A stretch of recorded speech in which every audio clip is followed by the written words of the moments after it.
Programang ito ay rated SPG. Striktong patnubay at gabay ng magulang ang kailangan. Maaaring may masiselang tema, lengguwahe, karahasan, sexual, horror o droga na hindi angkop sa mga bata.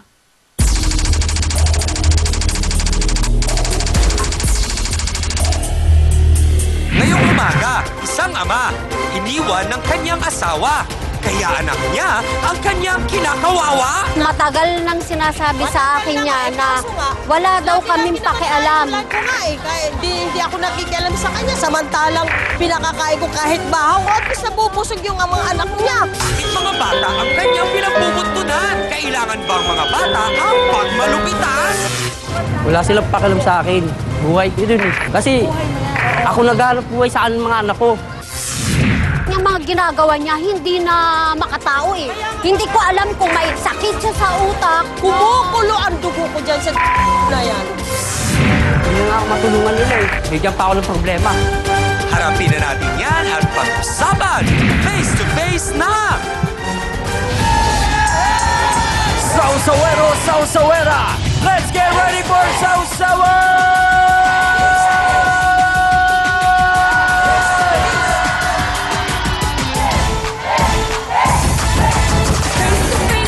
Harapan na naman tayo mga kapatid! Tara! Sugod na! Face to face na!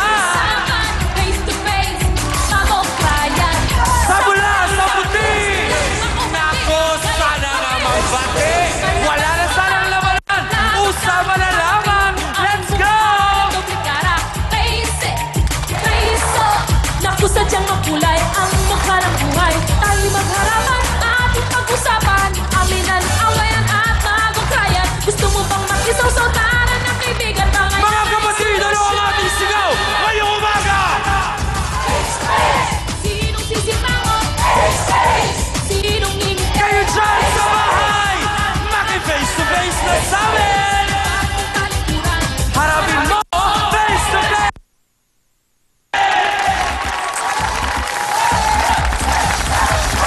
At ngayon, heto na ang First Lady na nag-iisang Barangay Hall on Air, ang pambansang kapitana, Chang Ami Perez!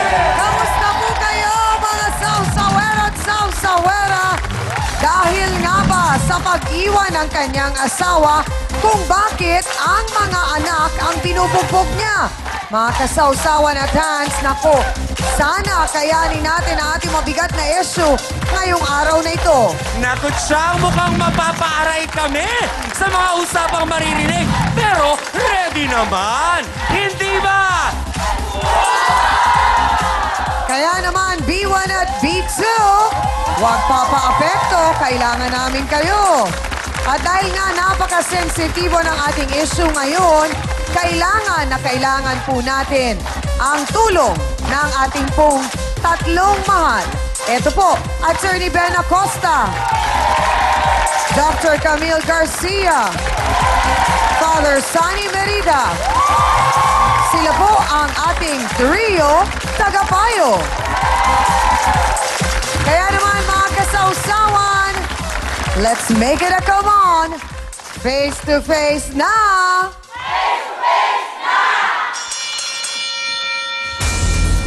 Sa mga anak daw po niya, ibinubunton ang galit niya dahil sa nangyari sa kanya. Ano nga ba ang mga nangyaring yun at bakit nagkakaganito si Mang Francisco Dula? Pasok!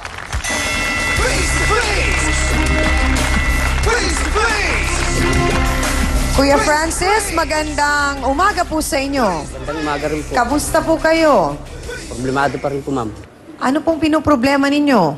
Magmula po nung nagkaiwalay kami ng asawa ko, nang problema na po ako paano ko palakihin. Iniwan po kami nun, dumedede pa. Ilang taon po ang anak ninyo? Yung iniwan po, ma'am, Oho. sa kanya po, ma'am, dumedede pa yung... So, baby pa ho talaga. Ilan po lahat-lahat ang anak ninyo? Tatlo po, ma'am. Tatlo? Opo, ma'am. So, yung pong bunso ang iniwan nung kayo Lahat po, po? ma'am, iniwan po, ma'am, sa akin. Lahat? Opo, ma'am. Okay po. So, ilang taon na po yung inyong panganay? 17 na po, ma'am, ngayon. 17. At ang inyong pong bunso? 13 po, ma'am. 13. Basta na lamang po ba siya umalis? Hindi nagpaalam? Walang sabi? Wala po, ma'am. Talagang umalis lang po? Ma'am, ngayon yun sa akin, pupunta raw siya ng check up. Okay. Mula nun, hindi na po ma'am bumalik. Hindi po ba kayo nagkaroon ng iba pang relasyon matapos na maghiwalay kayo? Wala na ma'am. Bakit Kasi, po? Parang nadalaw na po ako kasi dalawang beses na po ma'am, Anong dalawang beses? Opo, ma'am. Kasi nung una, nung malit pa po may mga bata. Oho. Tapos nung medyo malaki na, nag-aaral na sila, ng elementary, bumalik po. Bumalik! Opo, ma'am. So nagkabalikan pa kayo? So bumalik po siya? Kasi ang dahilan po ma'am para daw sa mga bata. Okay, so Tinanggap nung po nagkabalikan, okay naman Opo, kayo? ma'am. Ganun pa rin po ang ano ko.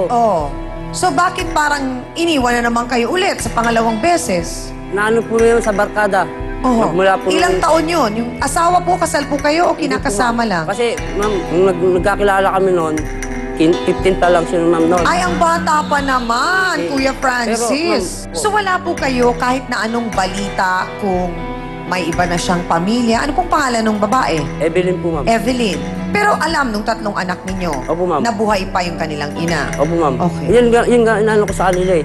Kung sakaling magkita sila pong bahala mag-ano kasi ako, baka maano yung emotion ko na, baka masaktan ko lang siya. Bakit po ninyo naman masasaktan? Kasi sa ilang taong kong inano yung mga anak niya, ako nagpalaki. So nung naghiwalay na po kayo, totally hindi na nagpakita, hindi na po nagparamdam, wala na kayong balita. Tapos ang anak po ninyo, nabalitaan ko pa, lahat ay lalaki po. Opo ma'am. So sino pong nag-aalaga sa kanila? Wala po ma'am. Wala. So, nang dahil sa wala po kayong mapag-iwanan ng inyong mga anak, kaya po ba parang ang nangyayari ay pag nasa loob ng bahay ang mga bata, iniiwan po ninyong nakapadlak ang pinto? Opo ma'am, kasi natakot po. Kasi ma'am sa amin, malapit kami sa ilog ma'am eh. Hindi ho tama na ipadlak ninyo yung mga bata. So, paano po yung pagkain nila? Iniiwan ko lang po sa inaanda ko na lang po. Bakit po nabalitaan ko ay may mga ilang po kayong kapitbahay na may reklamo po sa inyo? Nakikialam lang po yan ma'am eh. Ha? Nakikialam lang sa buhay ko eh. Nakikialam. Ano po ba? Alam nyo kung anong inireklamo sa inyo? Hindi nyo alam.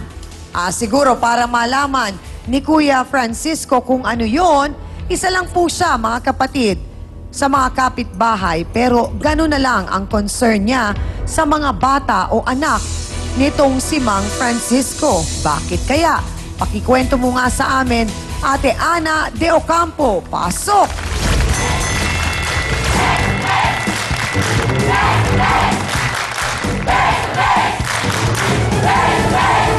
Francis, nakikialam ako sa inyo. Sabi po ni Kuya Francis, nakikialam daw po kayo.